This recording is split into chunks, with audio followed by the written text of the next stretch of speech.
Shalom saudara, kita kembali berjumpa dalam program ringkasan Sekolah Sahabat Harian dari Gereja Masjid Menari ke-7 Jemaat Yosodipuro. Dan tiba pada pelajaran hari Kamis, tanggal 14 Maret, judulnya adalah Tidak Tergoyahkan Seperti Gunung Sion. Sebelum lanjut, mari kita berdoa terlebih dahulu.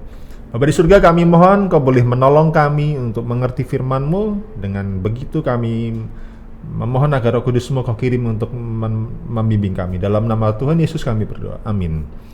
Saudara, sepanjang pekan ini kita belajar bagaimana Tuhan atau merindukan Tuhan di Sion. Dalam pelajaran-pelajaran hari sebelumnya, sekiranya boleh menolong saudara atau menjawab pertanyaan kita, beberapa dari kita yang mungkin berpikir apakah bangsa Israel adalah satu bangsa istimewa sampai sekarang.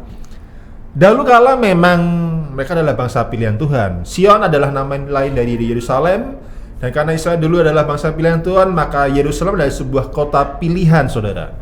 Tetapi status itu kemudian berakhir ketika Stefanus dilempar batu hingga menyebabkan kematiannya, menunjukkan akhir daripada kesempatan yang Tuhan berikan kepada orang Israel menunjukkan diri mereka sebagai bangsa pilihan Tuhan, tapi mereka menolak. Yang didahului dengan menyalibkan Kristus, dan ketika selama 3,5 tahun kemudian Tuhan berulang kali membujuk orang-orang Israel, tapi secara bangsa kemudian mereka malah melempari Stefanus hingga mati, menunjukkan kesempatan mereka sebagai bangsa pilihan berakhir. Dan sekarang ketika disebutkan sebagai Israel dan Sion atau Yerusalem, bukan lagi menunjuk kepada mereka yang ada di Timur Tengah, tapi kita, siapapun kita, latar belakang kita, budaya apa kita, bangsa dari manakah kita, suku apapun kita adalah Israel rohani, kita adalah Sion dan Yerusalem rohani. Dan sekarang apa yang Tuhan katakan, bagaimana Dia melindungi umat Tuhan, digambarkan sebagaimana dahulu kala Tuhan melindungi Sion. Di dalam Mazmur pasal yang ke-125, saya akan bacakan dalam Mazmur pasal 125, di ayat yang pertama dan yang kedua dikatakan, orang-orang yang percaya kepada Tuhan adalah seperti gunung Sion yang tidak goyang, yang tetap untuk selama-lamanya. Dikatakan umat percaya yang percaya kepada Tuhan dikatakan seperti gunung Sion yang tidak goyang, yang tidak bergeser, yang selalu berdiri tegak di tempatnya. Dan ayat yang kedua, Yerusalem, gunung-gunung sekelilingnya, demikianlah Tuhan sekeliling umat-umatnya dari sekarang sampai selama-lamanya. Sebagaimana dahulu kala ketika Yerusalem dilindungi Tuhan dengan cara yang luar biasa hingga kemudian kesempatan itu berakhir, demikian pula sekarang kita yang percaya kepada Tuhan, Tuhan mengelilingi kita. Artinya ada satu kondisi di mana Tuhan siap menolong kita. Saudara mungkin bertanya, gimana kalau kemudian saya mengalami malapetaka, kecelakaan, sakit penyakit, bahkan saya nggak punya gaya hidup yang buruk, tapi tiba-tiba terkena virus dan saya mengalami sakit, orang yang saya kasih bahkan sampai mengembuskan nafas terakhirnya. Apakah Tuhan tetap melindungi umatnya? Saudara, jalan-jalan Tuhan berbeda dengan jalan-jalan kita. Rancangan Tuhan berbeda dengan rancangan kita. Lalu kemudian ayat yang ketiga, pelindungan Tuhan tidak hanya secara jasmani tapi secara rohani. Dikatakan dalam Mazmur 125 ayat yang ketiga, tongkat kerajaan orang fasik tidak akan tinggal tetap di atas tanah yang diundikan kepada orang-orang benar. Jadi tongkat kerajaan, kekuasaan orang-orang jahat tidak akan kemudian lari menuju kepada tempat di mana umat Tuhan tinggal. Tujuannya untuk apa? Supaya orang-orang benar tidak mengelurkan tangannya kepada kejahatan. Apakah berarti Tuhan mengintervensi sehingga umat Tuhan tidak akan dicobai? Pada faktanya, Alkitab mengatakan pencobaan datang. Kita tahu Ayub dicobai seperti apa. Tapi Tuhan katakan kepada setan, jangan ulurkan tanganmu untuk mengambil nyawanya Ayub.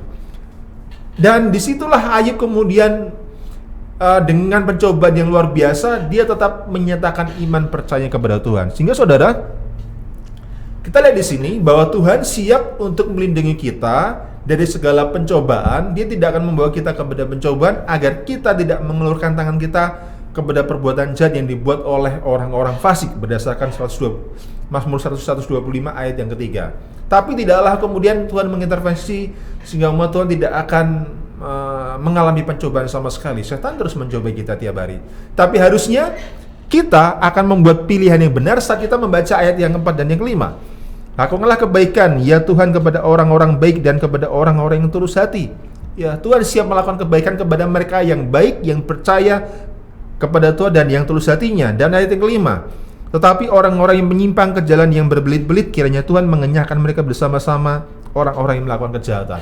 Ada penghakiman bagi mereka yang kemudian meninggalkan iman dan bergabung dengan kejahatan, dan ada penghukuman kepada orang-orang fasik, saudara.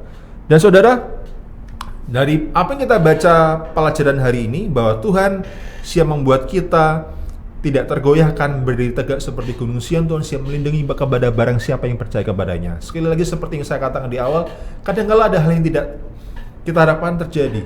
Seolah-olah apa yang dikatakan dalam Mazmur 125 ini sebuah kebohongan, seolah omong kosong, tapi tidak. Rancangan Tuhan tidaklah seperti rancangan kita.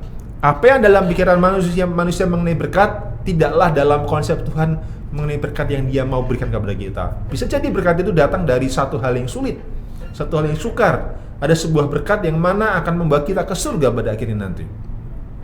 Dalam buku Langkah Kepada Kristus, dalam judul lama adalah kebahagiaan sejati, di halaman 183 dan 184 dikatakan, masuknya dosa ke dalam dunia, penjelmaan Kristus, kelahiran kembali, kebangkitan, dan banyak pokok lain di dalam Alkitab adalah misteri yang terlalu dalam untuk kita mengerti oleh pikiran manusia atau untuk dipahami seutuhnya.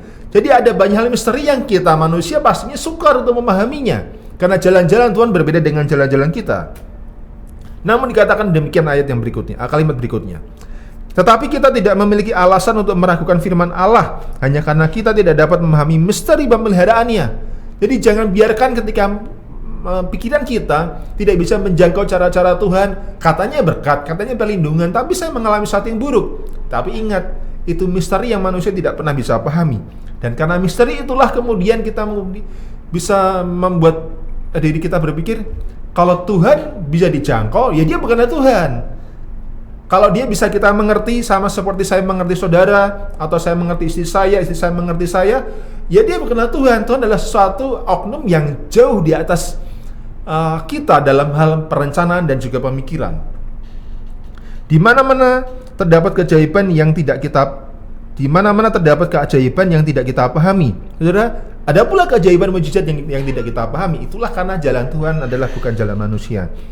Haruskah kita terkejut menemukan bahwa di dalam dunia rohani juga ada misteri yang tidak kita pahami? Kesulitan memberikan kepada kita satu bukti yang cukup di dalam kitab suci. Saya akan ulang. Kesulitan hanya terletak pada kelemahan dan keterbatasan pikiran manusia. Allah telah memberikan kepada kita bukti yang cukup di dalam kitab suci mengenai sifat ilahi, dan kita tidak perlu meragukan firman-Nya hanya karena kita tidak dapat memahami semua misteri pemeliharaannya. Jadi saudara, saat kita mendapati ada hal yang kontras bagaimana yang dikatakan dalam pelajaran hari ini dalam Mazmur pasal 125, sekali lagi itu hanyalah misteri. Itu adalah satu hal yang tidak bisa kita pahami. Saat kita merasa hidup saya kok gini amat ya, lihat Yesus.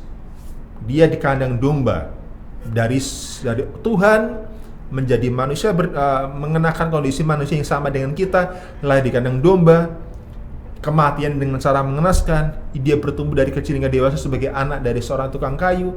Dia tidaklah mengambil rupa seorang yang duduk di istana. Jika Tuhan kita seperti itu, mengapa kita mengeluh ketika hidup kita mengalami kesukaran yang bahkan hanya sedikit saja? Sekali lagi, Tuhan siap membuat kita umat Tuhan menjadi tidak tergoyahkan saat kita menaruh percaya kepada Tuhan. Demikian pelajaran hari Kamis.